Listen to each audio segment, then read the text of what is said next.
In the village of Umidike, names were never just names. They were labels, judgments, and sometimes curses passed from mouth to mouth like gossip wrapped in truth. By the time Amara turned 19, most people no longer called her by her given name. She was simply that orphan, Ngozi's burden, the fat girl who eats too much. Umidike was small, the kind of village where everyone knew the sound of everyone else's footsteps. Red earth roads cut through rows of mud houses with rusted zinc roofs. Palm trees stood like silent witnesses, their leaves whispering secrets in the wind. Life here was simple, but cruelty found ways to grow even in simplicity. Amara had been born into love once. She barely remembered it, but fragments remained. Her mother's laughter, soft and musical, and her father's deep voice humming old songs in the evenings. Her mother died bringing her younger brother into the world, and the baby followed shortly after. Her father tried to be strong, but grief hollowed him out. Malaria finished what sorrow had started. At 6 years old, Amara became an orphan. She was taken in by her mother's elder sister, Aunt Ngozi, not out of love but obligation. The day Amara arrived at her aunt's compound, holding a small nylon bag with all she owned, Ngozi stood with her arms folded, lips tight. "She eats a lot," Ngozi muttered to her husband, Uncle Felix, as though the child could not hear. That was the first wound. From that day, Amara learned what it meant to exist without belonging.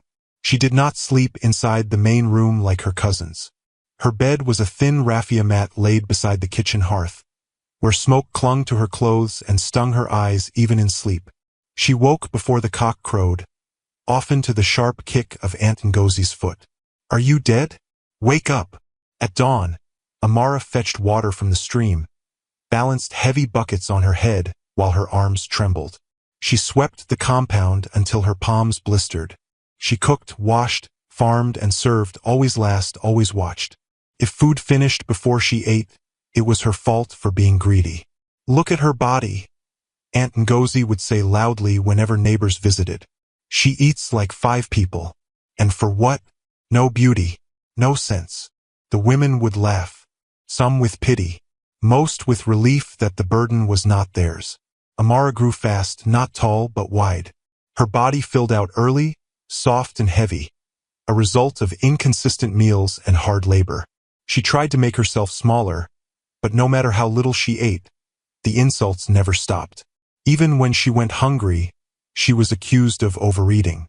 Uncle Felix enjoyed humiliating her the most. "If you were a goat, at least we could sell you," he would say, sipping palm wine while Amara knelt to serve him. "Who will marry this thing? Even blind men have eyes in their dreams." The words sank deep.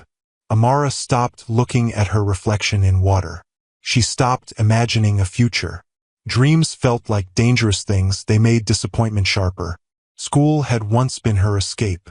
She loved books, loved how letters formed worlds kinder than hers. But when her cousins advanced, Amara stayed behind. School fees were suddenly too much, yet she was still useful enough to work the farm. "Education won't change her fate," Aunt Ngozi declared. "She will end up in someone's kitchen anyway." So Amara stayed. Days blended into each other. Dust, sweat, insults, silence. The only moments of peace came at night when the compound slept.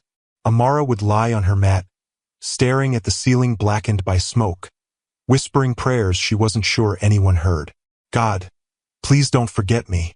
Sometimes she cried quietly, pressing her fist into her mouth so no one would hear. Crying openly only brought more punishment. Despite everything, Amara was gentle. Pain had not hardened her. When her cousins fell sick, she sat by them. When neighbors needed help, she offered it. Kindness flowed from her naturally, even though she received none in return. Confused people. "Why is she still humble?" one woman once asked. Aunt Ngozi shrugged. "Stupidity." But kindness was the only thing Amara truly owned, and she guarded it fiercely. At 19, Amara had never known love. She had never been courted, never admired, never asked what she wanted.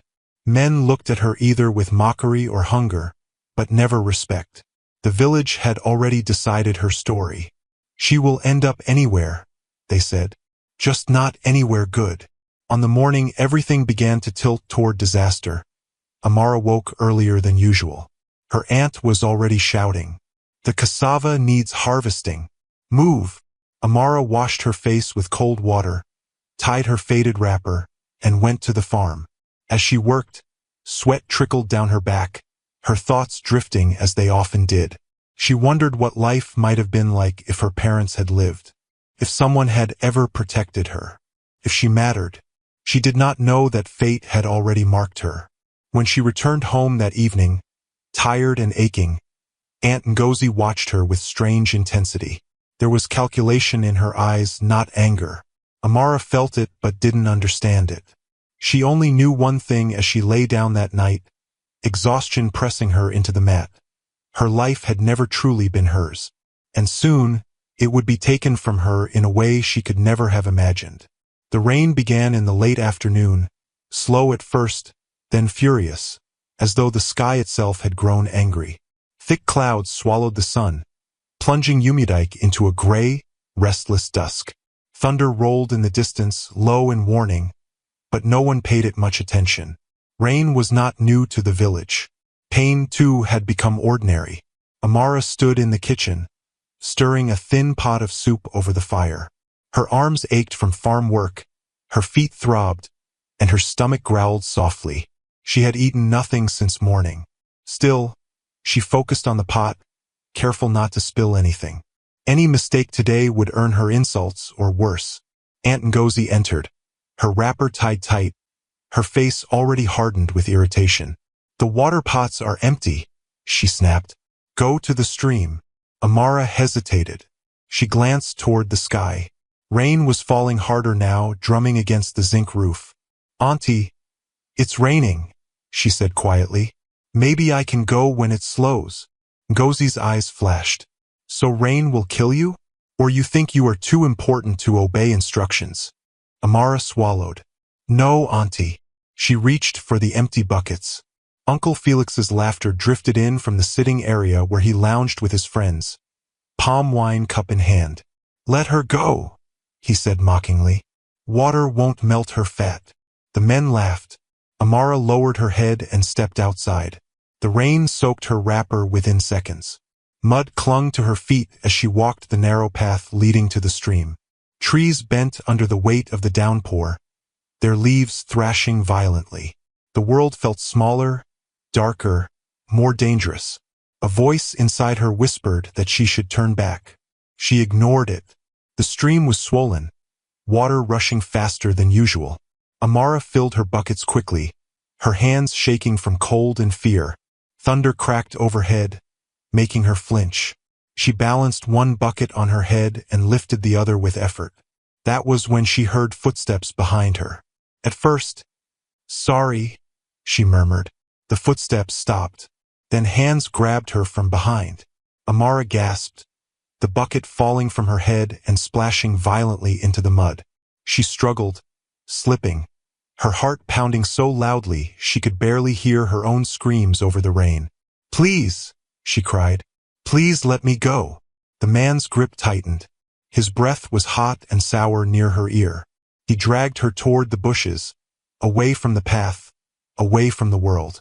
"No one will hear you," he muttered.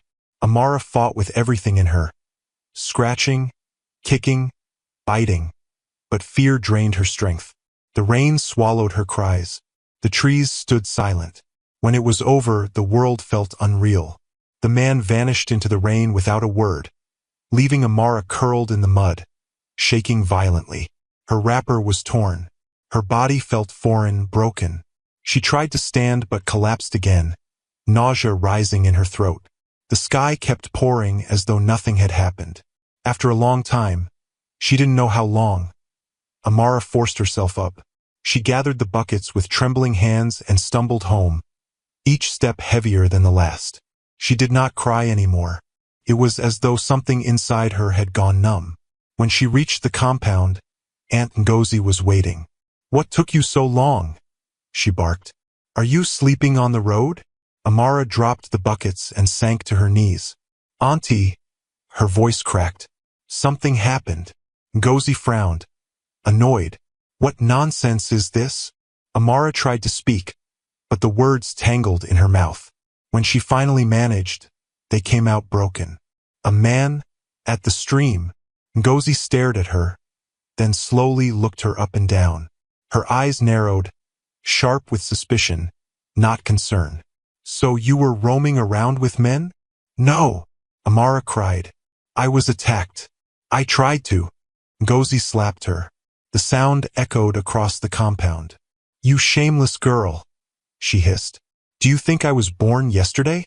Always opening your legs and coming to lie." Amara clutched her cheek, stunned. Uncle Felix appeared, drawn by the noise. "What is it?" "She says a man touched her," Ngozi scoffed. "This one that cannot even control herself." Felix snorted. "Look at her body. Men have been looking at her since."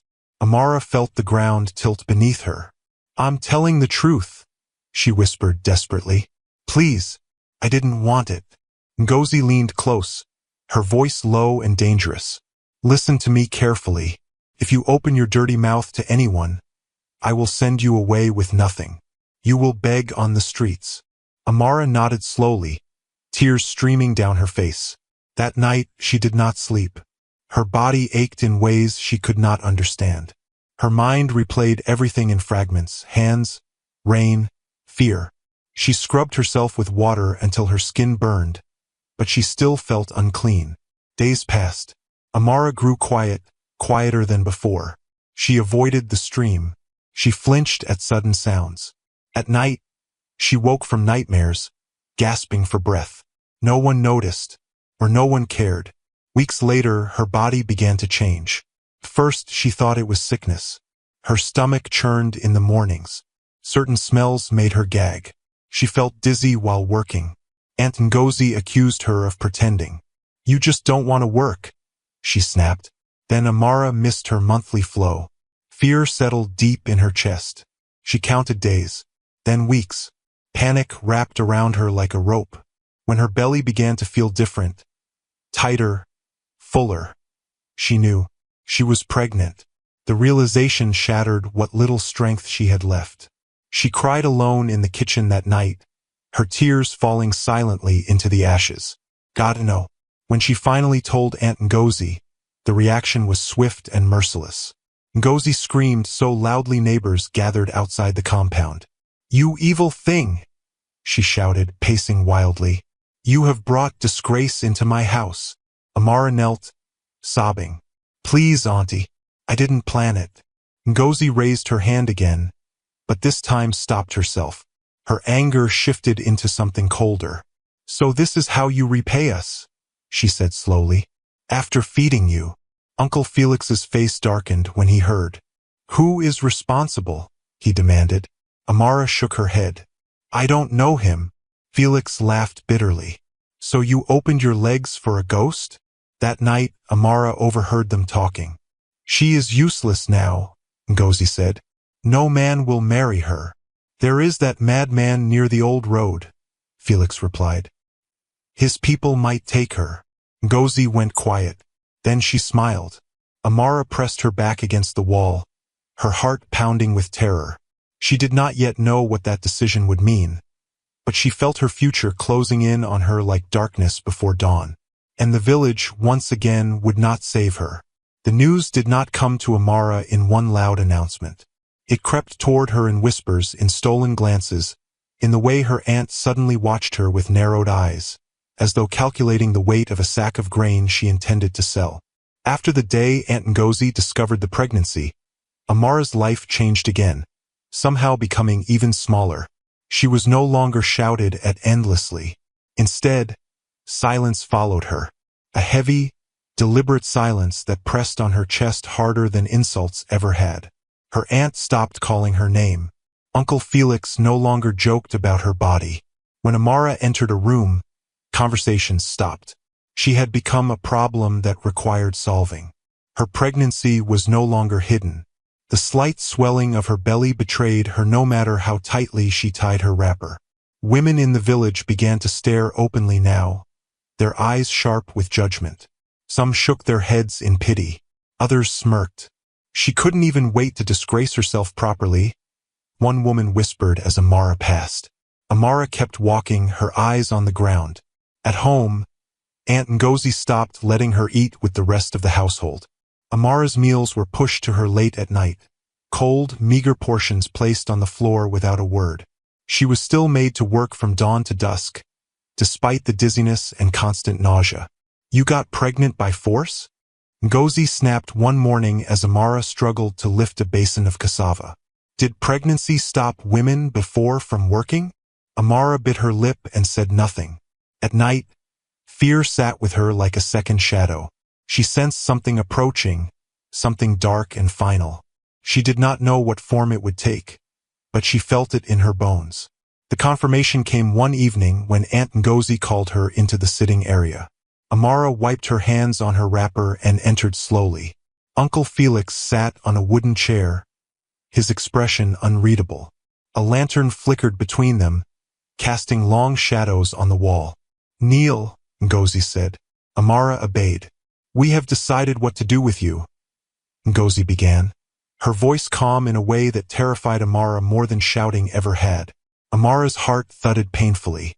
"Auntie, please, keep quiet," Felix interrupted. "This is not a discussion." Ngozi folded her arms. "You have disgraced this family. You are pregnant without a husband. No decent man will take you." Tears filled Amara's eyes. "I didn't plan it. I was attacked." Ngozi slammed her palm against the table. "Enough of that lie. Even if it were true, what difference does it make? Shame is shame." Amara stared at them in horror. "You want to give me to a madman?" Ngozi shrugged. "At least he will not complain about your body, or your condition." Amara fell forward, clutching Ngozi's legs. "Please, Auntie, I will work harder. I will leave the village. I will beg, anything." Ngozi pushed her away with her foot. "Stand up. Don't touch me." Amara collapsed back onto her knees, sobbing openly now. Felix stood. "The arrangement is already made. You will go tomorrow." Tomorrow. The word echoed in her mind like a death sentence. That night, Amara did not sleep. She sat on her mat, rocking gently, her hands wrapped around her belly, as if she could protect the life growing inside her.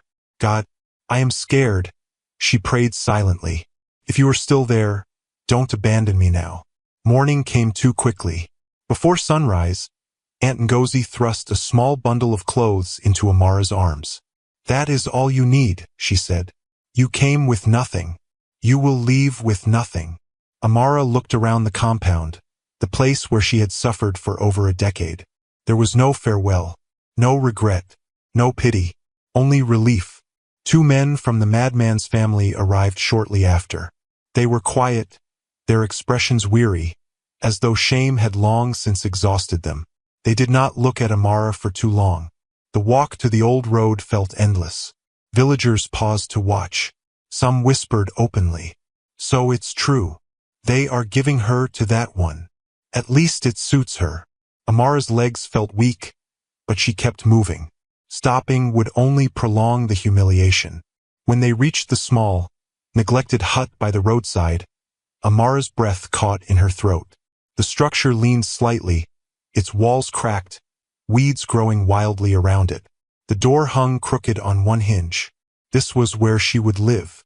One of the men knocked softly. A moment passed. Then the door opened. The man who stood there did not look dangerous. He looked lost. He was tall but thin, his clothes clean but worn. His hair was unkempt, his eyes distant, unfocused. He stared past Amara rather than at her, murmuring under his breath. They said you would come," he whispered, not clearly to anyone. This was the madman. Amara's chest tightened with fear and confusion. This was not the violent creature she had imagined. "Her name is Amara," one of the men said awkwardly. "She is your wife now." The man blinked slowly. "My wife?" he repeated, as though tasting the word. Amara stood frozen, her heart pounding. "She is pregnant," the other man added quickly, as though ripping off a bandage. "The child is not yours." The man's brow furrowed. For a terrifying moment, Amara thought he might explode. but instead he simply nodded.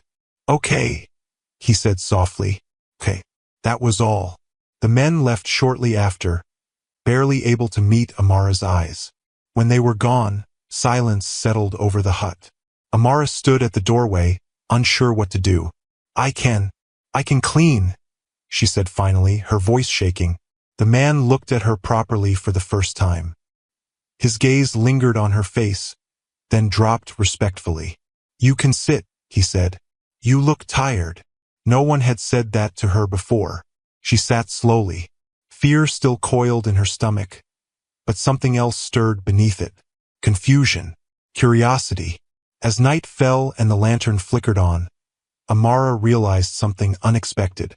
She had been sent here to be punished, but she was not being hurt. And in the quiet presence of the man everyone called Mad, Amara felt, perhaps for the first time, not in danger. She did not yet know that this place, born of cruelty, would become the ground where her life would begin again.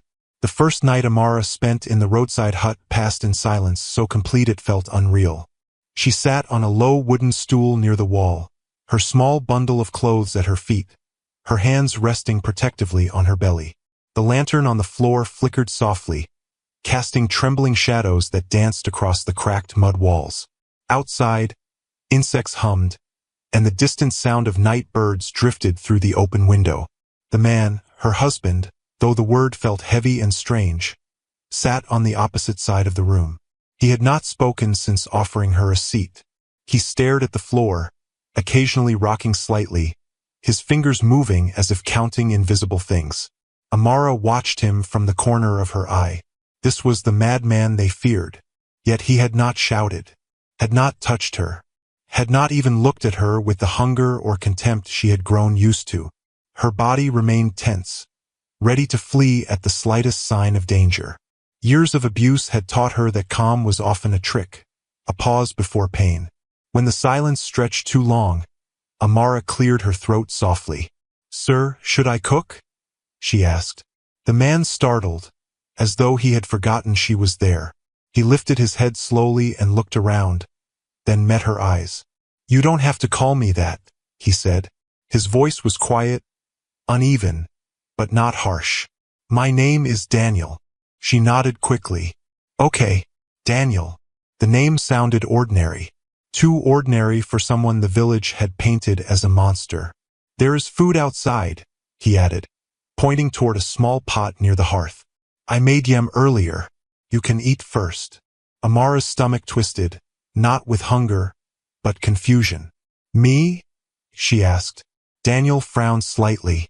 "Yes, you." She hesitated, waiting for the insult that usually followed. It didn't come.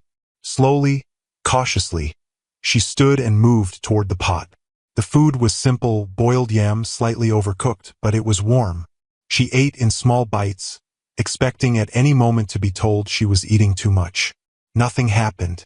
Daniel turned his face away, giving her privacy.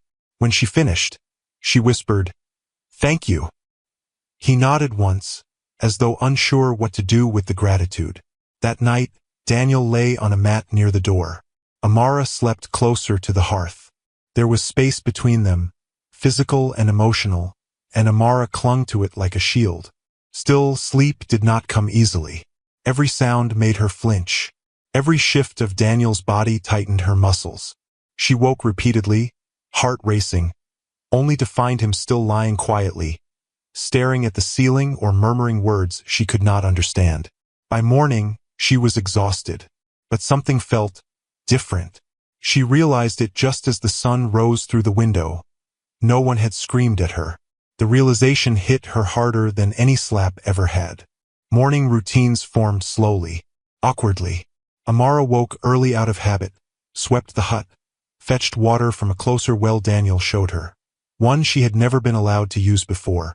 When she returned, Daniel was sitting outside, watching the road as if expecting someone who never came. "I can cook," she said, unsure if she was overstepping. He nodded. "If you want." Those words, "if you want," settled strangely in her chest. Days passed. Daniel did not leave the hut often. Sometimes he spoke to himself, his voice rising and falling in broken sentences.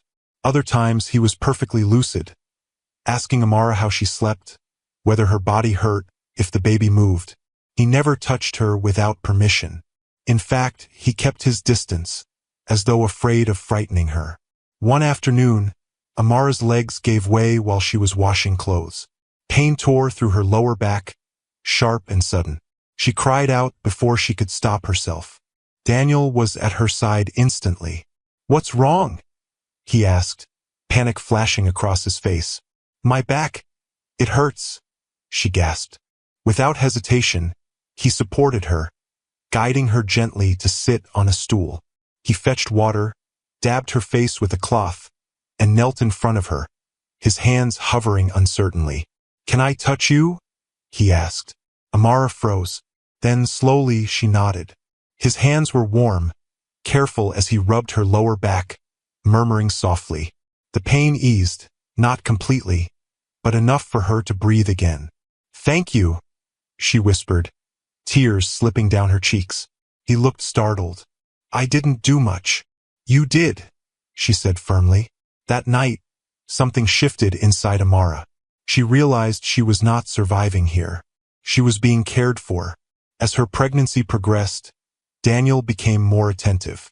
He fetched herbs from an old woman who lived nearby. He learned which foods made Amara nauseous and avoided them. When nightmares woke her shaking, he would sit nearby, not touching, just present. "You're safe," he would say quietly. "Nothing will happen to you here." First, she didn't believe him, but the days kept proving him right. One evening, as rain tapped softly against the roof, Amara found Daniel sitting alone, his head in his hands. "Are you okay?" she asked.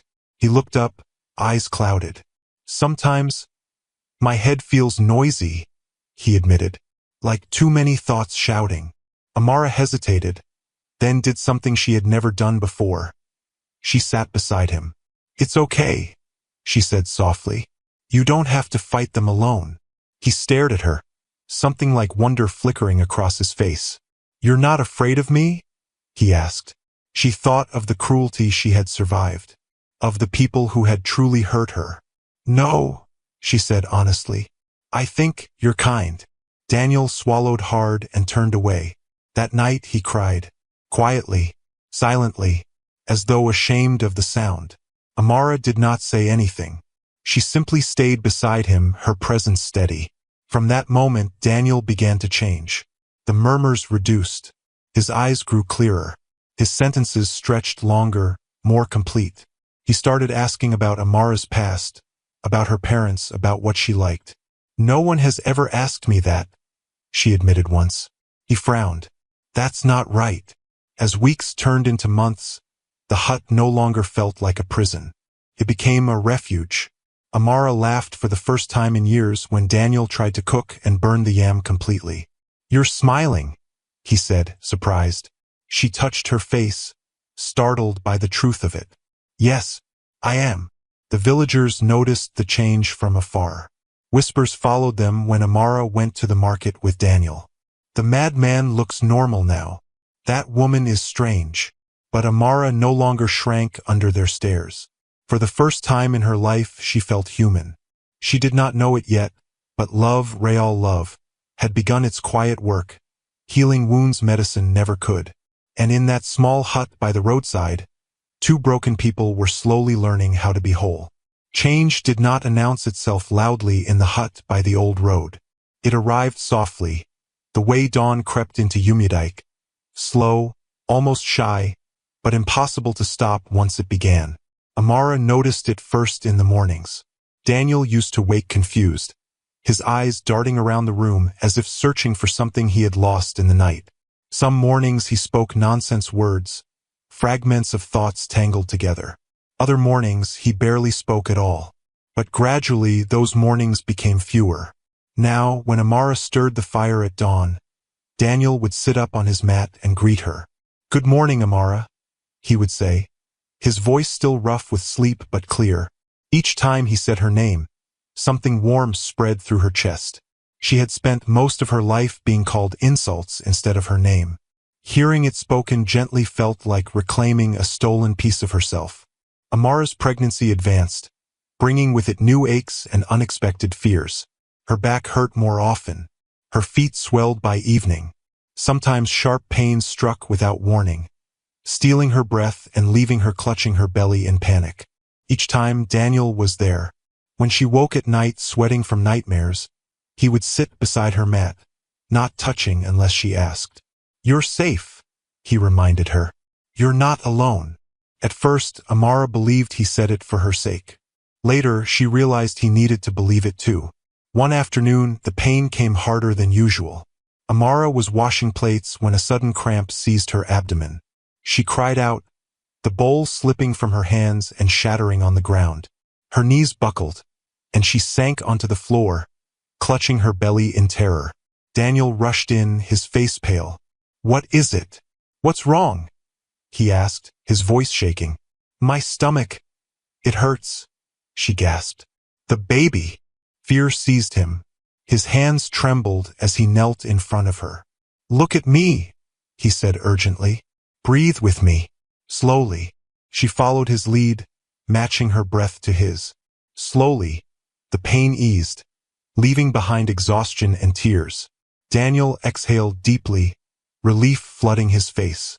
"I thought I was losing you," he whispered. Amara stared at him. "Losing you." No one had ever spoken about her presence as something valuable before. "It's okay," she said softly. "The baby is fine." Daniel nodded, but his eyes were wet. That evening he cooked without being asked. He burned the first pot of soup and apologized repeatedly, flustered and embarrassed. Amara laughed.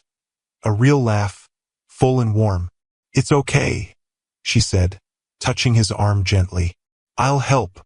They stood side by side in the small kitchen space, bumping into each other awkwardly, laughing when the spoon fell or the fire flared too high. For a moment, Amara forgot her past, forgot the cruelty, forgot the shame. She felt normal. Days turned into weeks, and Daniel's transformation became impossible to ignore. He stopped talking to himself as often. His thoughts no longer drifted mid-sentence.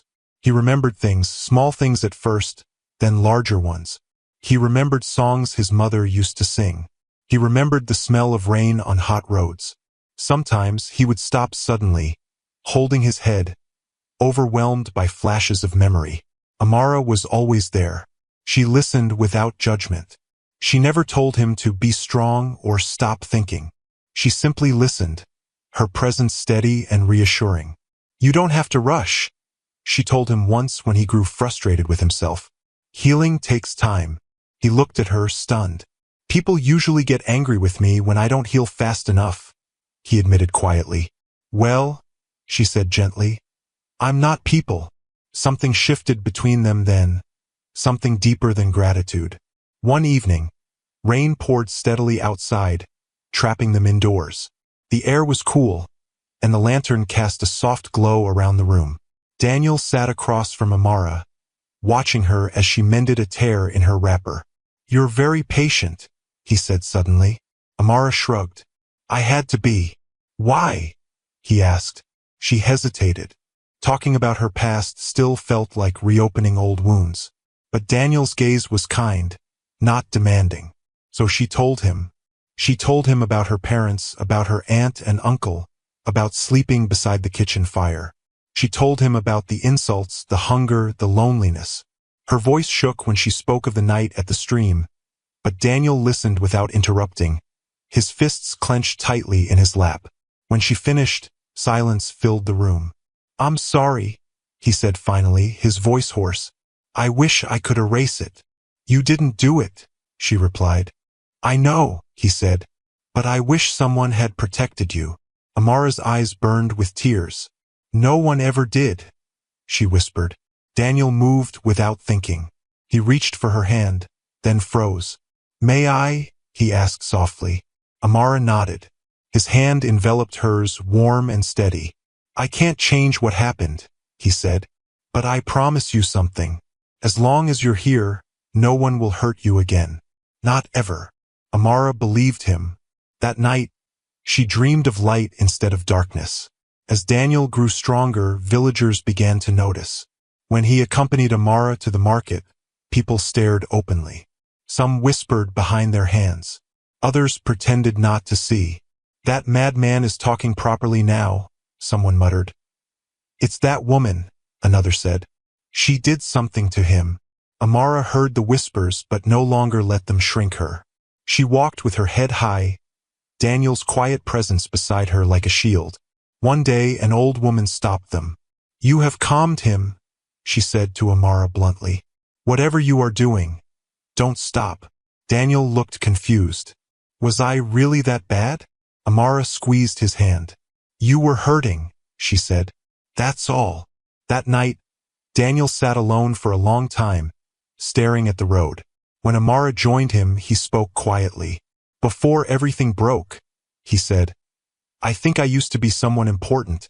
Amara frowned slightly. "What do you mean?" "I don't remember clearly," he admitted. "But sometimes I feel like I lost a life, like something was taken from me." Amara listened carefully.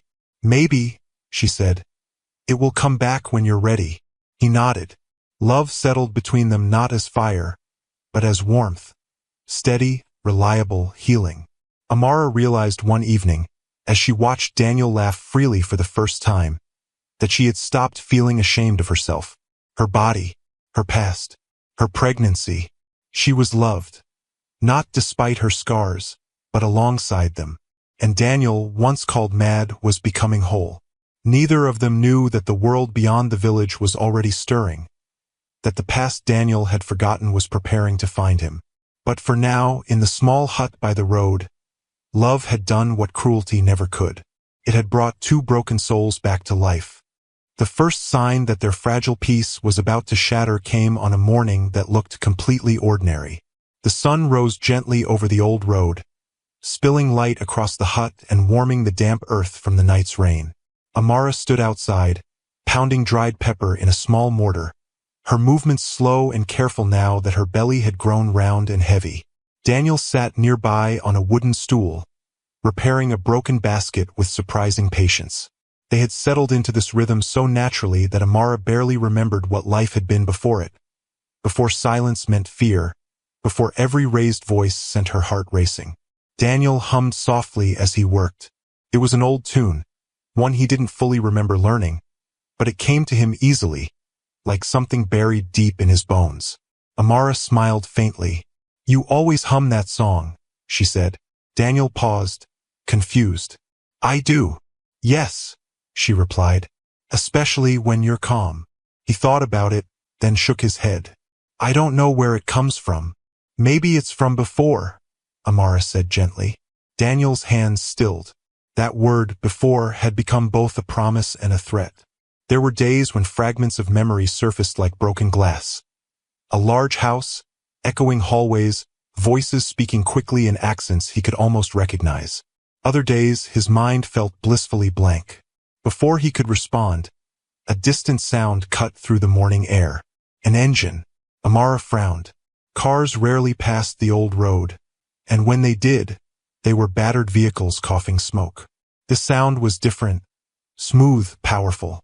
Daniel stood slowly. The sound grew louder. Then the car appeared. It was black, sleek, shining unnaturally against the dust and poverty of Umudike. It rolled forward with quiet authority and stopped a few meters from the hut. Amara's heart skipped. Nothing good ever arrived in a car like that. The door opened, and a man stepped out. Elderly, tall, dressed in a crisp outfit that spoke of wealth and control. His hair was gray at the temples, his face lined not with weakness but with years of command. Two younger men followed him, standing a respectful distance behind. The elderly man's eyes locked onto Daniel. He went completely still. The mortar slipped from Amara's hands and hit the ground with a dull thud. The man took a single step forward, his breath catching in his throat. "My son," he whispered. The words seemed to split the air. Daniel staggered back as if struck. His hands flew to his head, his breathing quickening. "No," he muttered. "No, no, no." Images crashed into him without mercy. A grand house, a woman screaming his name. Men dragging him. Needles. Darkness. Betrayal. Daniel dropped to his knees with a cry that tore straight from his chest. Amara rushed to him instantly, kneeling beside him, gripping his shoulders. "Daniel, look at me. Breathe, please." The elderly man hurried forward but stopped when Amara shot him a sharp, protective look. "Who are you?" she demanded. The man's eyes filled with tears. "I am his father." Daniel let out a broken laugh. "I don't have a father," he said hoarsely. "I was abandoned, left to rot." "No," the man said firmly. "You were stolen." Silence fell, heavy and unbearable. Amara felt her hands trembling as she held Daniel. "What is he talking about?" she asked quietly. The man exhaled deeply, grief carving deeper lines into his face. "My name doesn't matter," he said. "What matters is that Daniel is not mad. He never was." Daniel looked up sharply. "Then why does my head?" "They drugged you," the man interrupted. "For years." Amara gasped. The man continued, voice thick with regret. "Daniel was the heir to everything I built. Smart, strong, kind, too trusting. Some people wanted him gone so they could take control. They arranged an accident, declared him unstable, and hid him where they thought no one would ever look." Daniel shook violently. "You knew," he accused. "You knew I was alive." "I searched," the man said, tears finally spilling. "For years, but they covered their tracks well. When I finally found you, you were already broken." Amara felt anger rise in her chest like fire. "So you left him like this?" she snapped. "You left him here to suffer?" The man bowed his head. "I was afraid that bringing him back too soon would kill him. Afraid of what they might do to him again." Daniel laughed bitterly. "So you chose to lose me instead." The words hung between them like a wound. For a long moment no one spoke. Then Daniel swayed. Amara caught him just in time. "That's enough," she said firmly. "Whatever this is, it can wait. He needs rest." The man nodded quickly. "Of course. I'll arrange doctors. Proper doctors." "No," Amara said, surprising even herself. "Not yet." All eyes turned to her. "You don't take him anywhere without his consent," she said. "This place saved him. I saved him." The man studied her, really looked at her for the first time. "You are his wife?" he asked. Amara lifted her chin.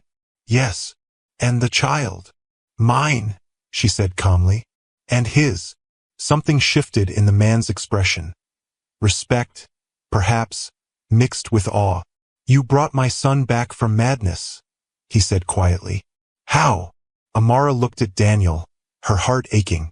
"I didn't fix him," she said. "I just loved him." Daniel stirred, eyes clearer now, though pain still clouded them.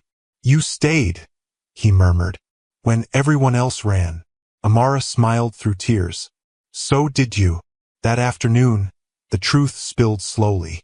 Daniel learned of his childhood, his education abroad, the empire waiting for him. Each revelation felt unreal, like someone else's life forced into his hands. By evening, exhaustion weighed heavily on him. "I need time," Daniel said finally. "I can't go anywhere yet." The man nodded. "Take all the time you need. I won't leave." That night, after the visitors had settled in a nearby house, Daniel lay awake, staring at the ceiling. "I'm scared," he admitted softly. Amara turned toward him. "Of what?" "Of losing this," he said. "Of becoming someone else and forgetting who I am with you." She placed his hand over her belly. "You didn't become whole alone," she said. "You won't walk the next part alone either." Tears slipped from Daniel's eyes. For the first time, he understood the truth fully. He had not been healed by wealth. He had not been saved by power. He had been brought back to life by a woman the world had thrown away. And as the black car waited quietly in the darkness, the future, bright, terrifying, and inevitable, stood ready to claim them both. Healing did not happen overnight. Despite the dramatic arrival of the black car and the truth it carried, Daniel did not suddenly become whole the next morning. His mind was clearer than it had ever been, yes, but clarity brought pain. Memories returned unevenly, crashing into him without warning, leaving him shaken and exhausted. The days that followed were filled with long silences and difficult conversations. Daniel's father stayed nearby, careful not to overwhelm him. Doctors arrived, not the hurried, careless ones Daniel dimly remembered from his past, but patient men and women who spoke softly, who explained every step, who waited for consent before touching him. They examined him slowly, reviewed years of damage done by the wrong medications, and created a treatment plan that focused as much on rest and stability as it did on medicine. Amara stayed by Daniel's side through all of it. Sometimes she sat quietly while doctors spoke words she barely understood. Other times, she held Daniel's hand when his head began to ache, when his breathing changed, when fear crept back into his eyes. "You can stop if it's too much," she would whisper. Daniel always shook his head. "No," he said each time. "I want my life back."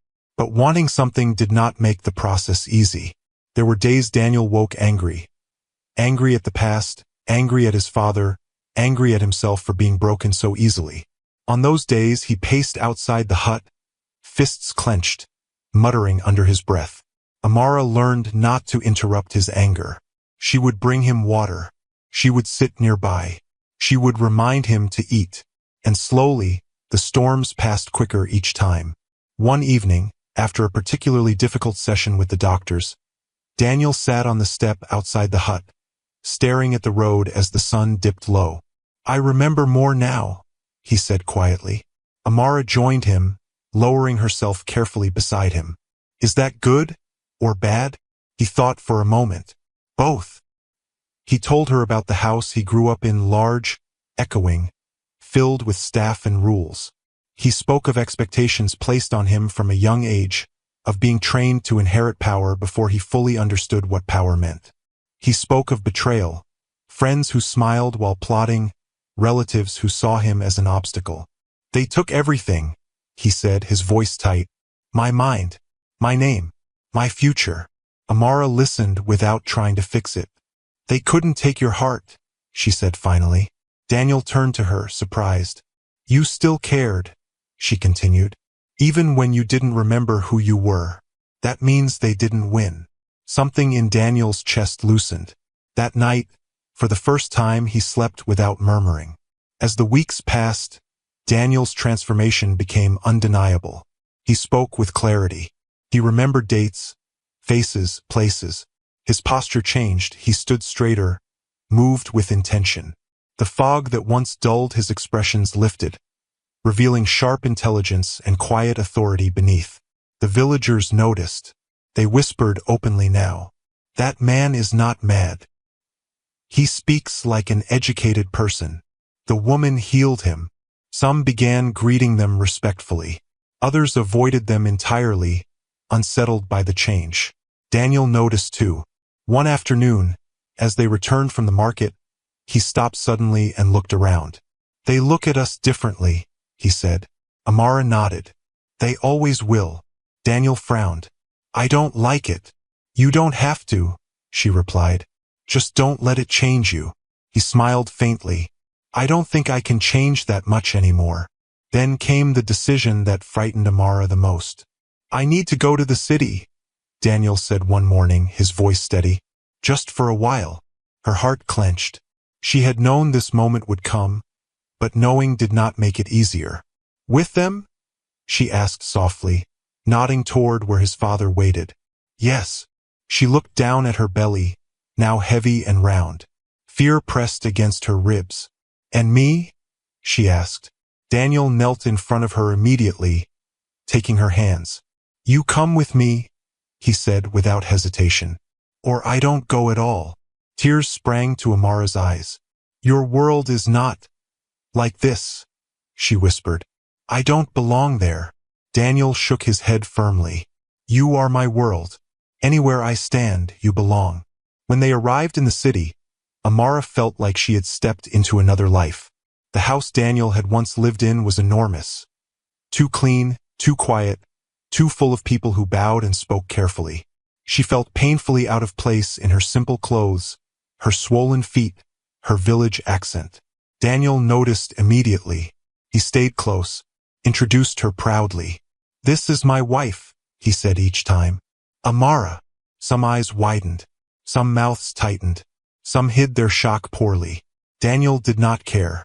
Doctors continued Daniel's treatment there, refining medications, monitoring progress.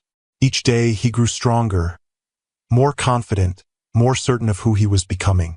One afternoon, during a meeting he attended with his father, something remarkable happened. A man questioned Daniel's presence. "You've been away a long time," the man said cautiously. "Are you sure you're ready to?" Daniel met his gaze calmly. "I survived what you could not imagine," he said. "I healed without your help. I am more than ready." The room fell silent. That was the moment his father truly smiled. Not as a billionaire, but as a proud parent.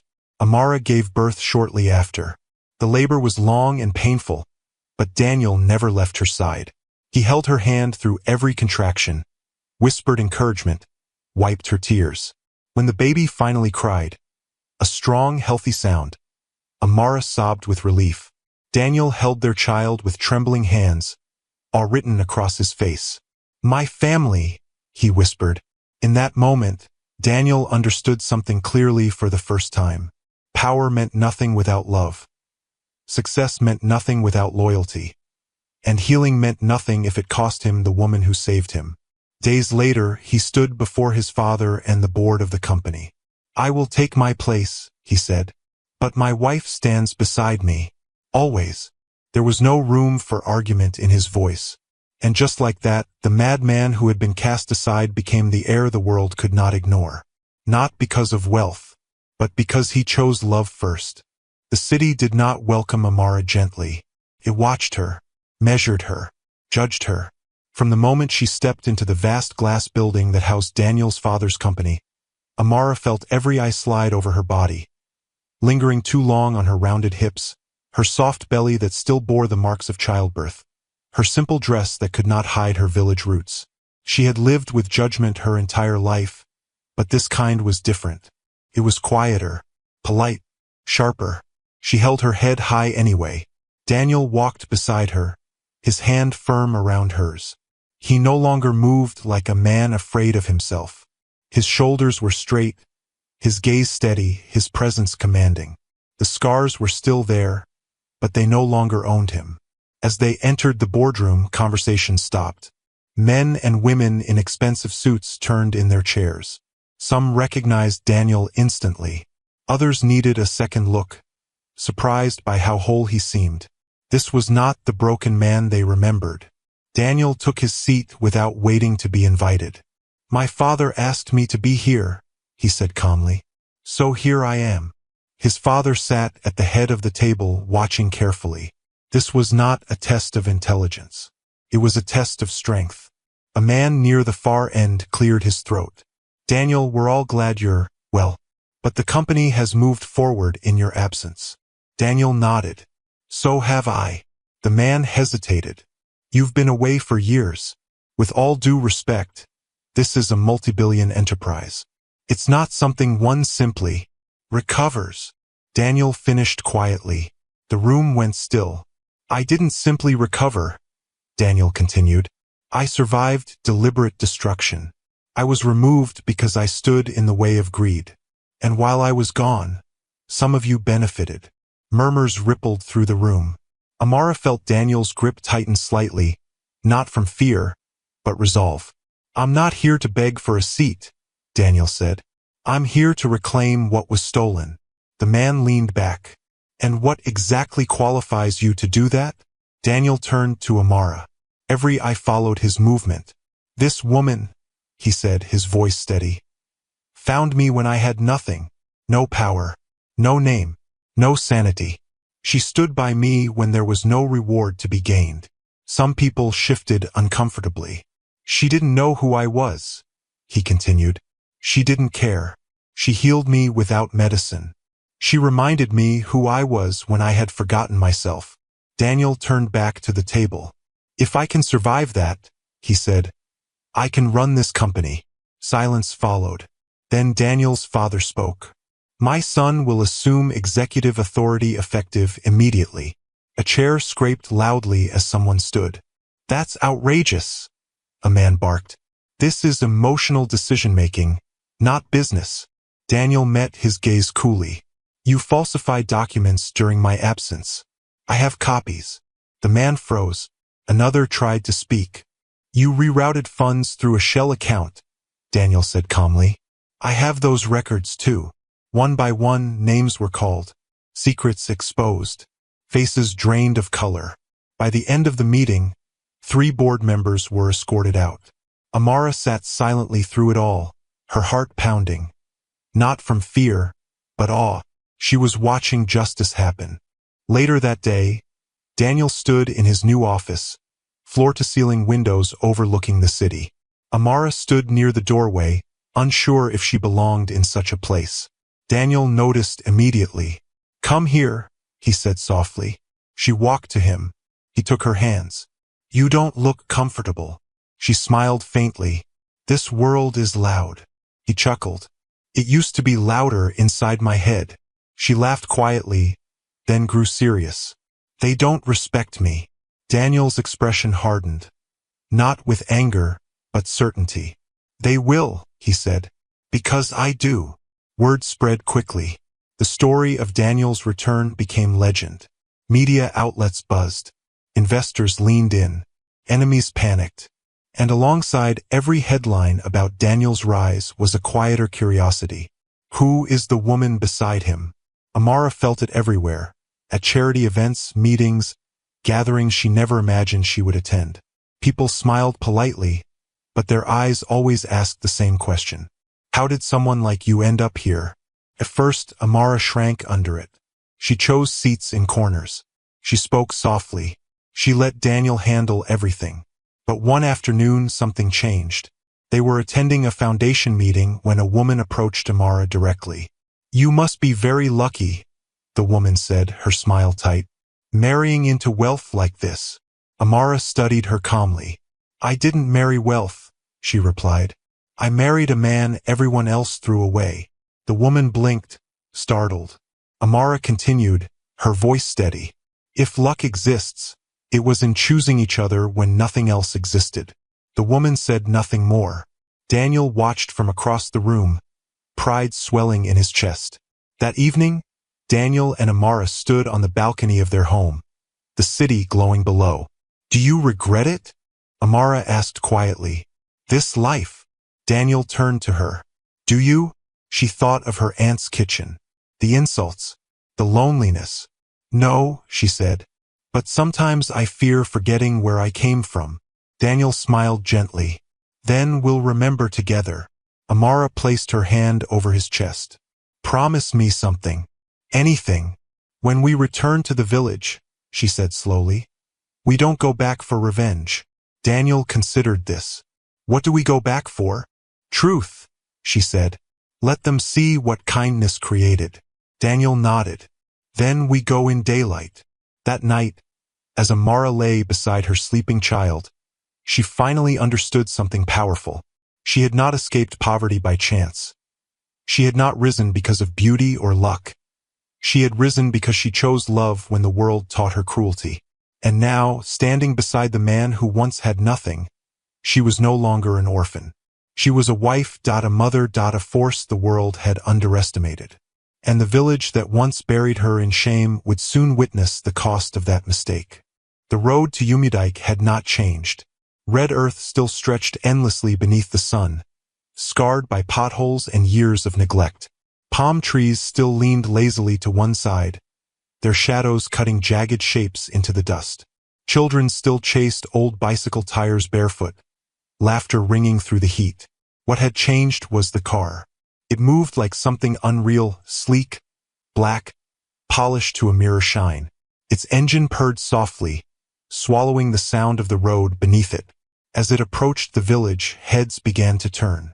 At first, people only stared. Cars like that did not come to Umudike. Then whispers started. Who is that? Did someone die? Is it government people? The car slowed as it crossed the familiar boundary. the spot where Amara used to balance heavy buckets of water on her head, where she had once been grabbed, dragged, broken. Inside the car, Amara's hands trembled. Daniel noticed immediately. "We can turn back," he said gently. "Anytime." She shook her head slowly. "No," she replied. "I've been running my whole life. Today, I walk back in." Daniel squeezed her hand, admiration and love shining in his eyes. The car rolled deeper into the village. Someone dropped a basket of tomatoes. Another woman froze mid-gossip, her mouth hanging open. Children stopped running. Chickens scattered. The car finally stopped, directly in front of Aunt Ngozie's compound. Silence fell like a heavy cloth. The gate creaked open slowly. Uncle Felix stepped out first, wiping his hands on his wrapper, irritation already on his face. "What kind of nonsense car is blocking my—" His voice died in his throat, because the first person to step out was Amara. Not the Amara he remembered. She stood tall, calm, dressed simply but elegantly. Her body was still full, still soft, but now it carried dignity, not shame. Her hair was neatly styled. Her face held no fear. Behind her, Daniel stepped out, confident, immaculately dressed, powerful in a way that made the air around him seem tighter. Then the driver opened the back door and gently handed Amara her baby. The world stopped. Aunt Ngozi staggered out of the house, drawn by the sudden stillness. Her eyes landed on Amara and widened in disbelief. For a moment no one spoke. Then Aunt Ngozi laughed nervously. "Amara?" she said uncertainly. "Is that you?" Amara looked at her for a long, quiet moment. "Yes," she said. "It's me." Villagers gathered quickly now, forming a loose circle around the compound. Curiosity burned hotter than fear. Uncle Felix found his voice again. "What is the meaning of this?" he demanded, though his tone lacked its former authority. Daniel stepped forward. "My wife has come home," he said calmly. The word wife rippled through the crowd like thunder. Someone gasped. Another whispered, "Isn't that the madman?" Daniel turned slowly, his gaze sharp but controlled. "I was never mad," he said. "I was poisoned and abandoned." Eyes widened. Amara stepped forward then, cradling her child. Her voice was steady, but each word carried weight. "You sent me away because I was pregnant," she said, looking directly at Aunt Ngozi. "You called me a disgrace. You said no one would want me." Aunt Ngozi's mouth opened, but no sound came out. "You gave me to a man you called mad," Amara continued. "You thought you were burying me." She paused, letting the silence stretch. "But you planted me." A murmur rose through the crowd. Uncle Felix scoffed weakly. "This is drama. Who is this man anyway?" Daniel smiled, not kindly. "My name is Daniel," he said, "and I am the son of the man who owns the largest manufacturing company in this country." The words landed like a blow. People staggered backward. Someone screamed, "Jesus!" Aunt Ngozi collapsed onto a stool, her legs giving way beneath her. Daniel continued calmly, "Your cruelty did not destroy me, saved me, because it brought me to her." He gestured to Amara. "And because of her," he said, "I am alive, I am whole, and I have returned to take what was stolen from me." The village was completely silent now.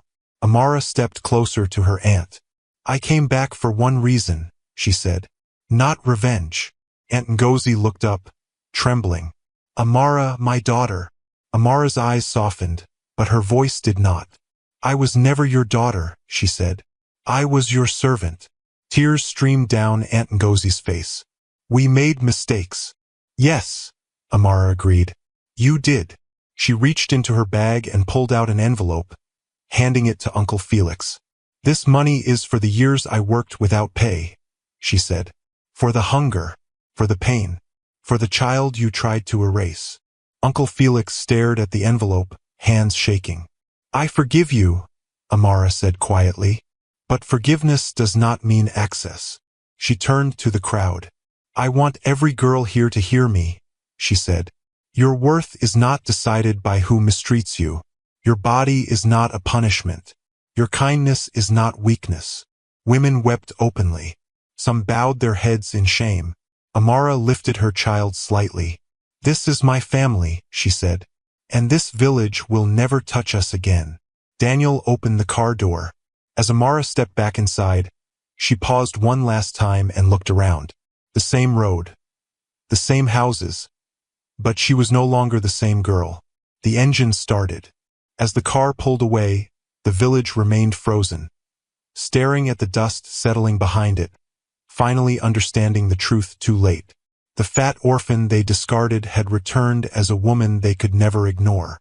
And nothing in Umidike would ever be the same again. The village of Umidike did not recover quickly. Long after the black car disappeared into the distance, dust still hung in the air, clinging to roofs and memories. People stood where they were for a long time, unsure of what to say, unsure of how to move forward after witnessing something that rearranged everything they thought they understood about life. For years, Umidike had believed in one truth. Power belonged to those who crushed others first. That day, they learned how wrong they were. Aunt Ngozi did not sleep that night. She sat on her bed staring at the wall, the echoes of Amara's calm voice replaying again and again in her mind. Not the anger she had expected. Not curses. Not threats. Just truth. Uncle Felix tried to drink the shame away, but palm wine could not dull the sound of villagers whispering behind his back. For the first time he felt small, exposed, measured by the very cruelty he had once enjoyed. In the weeks that followed, Umidike spoke of nothing else. The madman was never mad. She healed him. She forgave them, and still walked away. Some praised Amara openly. Others felt uneasy, as though her success accused them personally. But no one denied what they had seen. And far away from the village that once defined her pain, Amara slept peacefully. Their return to the city was quiet. No press. No celebration. Just the soft hum of the road and the steady breathing of her child in the back seat. That night, as rain tapped gently against the windows of their home, Amara stood at the balcony, staring into the distance. Daniel joined her, wrapping a light shawl around her shoulders. "You were brave today," he said softly. She shook her head. "I was tired of being afraid." He smiled. "That's braver." She leaned into him, resting her head against his chest. "Do you think I was too kind?" Daniel didn't answer immediately. "No," he said finally. "You were strong. Kindness that still has boundaries is strength." Amara closed her eyes. For the first time, she felt truly finished with the past. Life settled into a new rhythm. Daniel officially took full control of the company, restructuring departments, removing corruption with precision rather than cruelty. Those who had benefited from his disappearance were exposed, not with drama, but with undeniable evidence. Power shifted quietly but permanently. Amara chose a different path. While Daniel handled boardrooms and negotiations, she began to build something of her own. It started with a question she asked one evening while feeding their child. "What happens to girls like me?" she asked. Daniel looked at her. "What do you mean?" "The ones no one protects," she said. "The ones people throw away because it's easier than caring." Daniel understood immediately. Within a year, the Amara Foundation was born. It was not flashy. It did not chase headlines. It focused on girls, orphans, abused children, pregnant teenagers abandoned by family. It provided shelter, education, medical care, and something far rarer, dignity. Amara visited often. She sat with the girls, ate with them, listened. She never introduced herself as a billionaire's wife. She introduced herself as someone who survived. One afternoon, a young girl asked her quietly, "Auntie, does it ever stop hurting?" Amara knelt in front of her, meeting her eyes. "Yes," she said, "but only when you learn that what happened to you was not your fault." The girl cried into her arms. Daniel watched moments like that from a distance, his love for Amara deepening into something unshakable. He had rebuilt an empire, but she was rebuilding lives. And somehow her work felt greater. Years passed. Their child grew strong and curious, surrounded by warmth and laughter. Daniel became known not just as a powerful businessman, but as a fair one. Amara became known not for her past, but for her impact. One day, a letter arrived from Umudike. Amara recognized the handwriting immediately. Aunt Ngozi. Her hands trembled slightly as she opened it. The letter was short. No excuses, no demands, just an apology. Amara read it once, then twice, then folded it carefully and placed it in a drawer. She did not write back. Some closures did not require response. Instead, she returned to Umudike quietly months later, not in a luxury convoy, not announced. This time she came to build. A school rose where weeds once grew. A health center followed. Scholarships were created for girls whose names reminded Amara of herself. The villagers watched with humility this time. No one mocked and no one laughed. When a young woman approached Amara one afternoon and said, "Because of you, I didn't give up," Amara knew she had truly come full circle. That evening, as the sun dipped low and painted the sky gold, Amara and Daniel stood together watching children play in the schoolyard. "Do you ever wonder?" Daniel asked quietly. "What would have happened if they had been kind to you?" Amara thought for a long moment. "Yes," she said, "but then I realize, if they had been, I might never have become this." She turned to him. "And I might never have found you." Daniel took her hand. Their story had begun in cruelty. It had survived silence. It had grown through patience. And it had ended in purpose.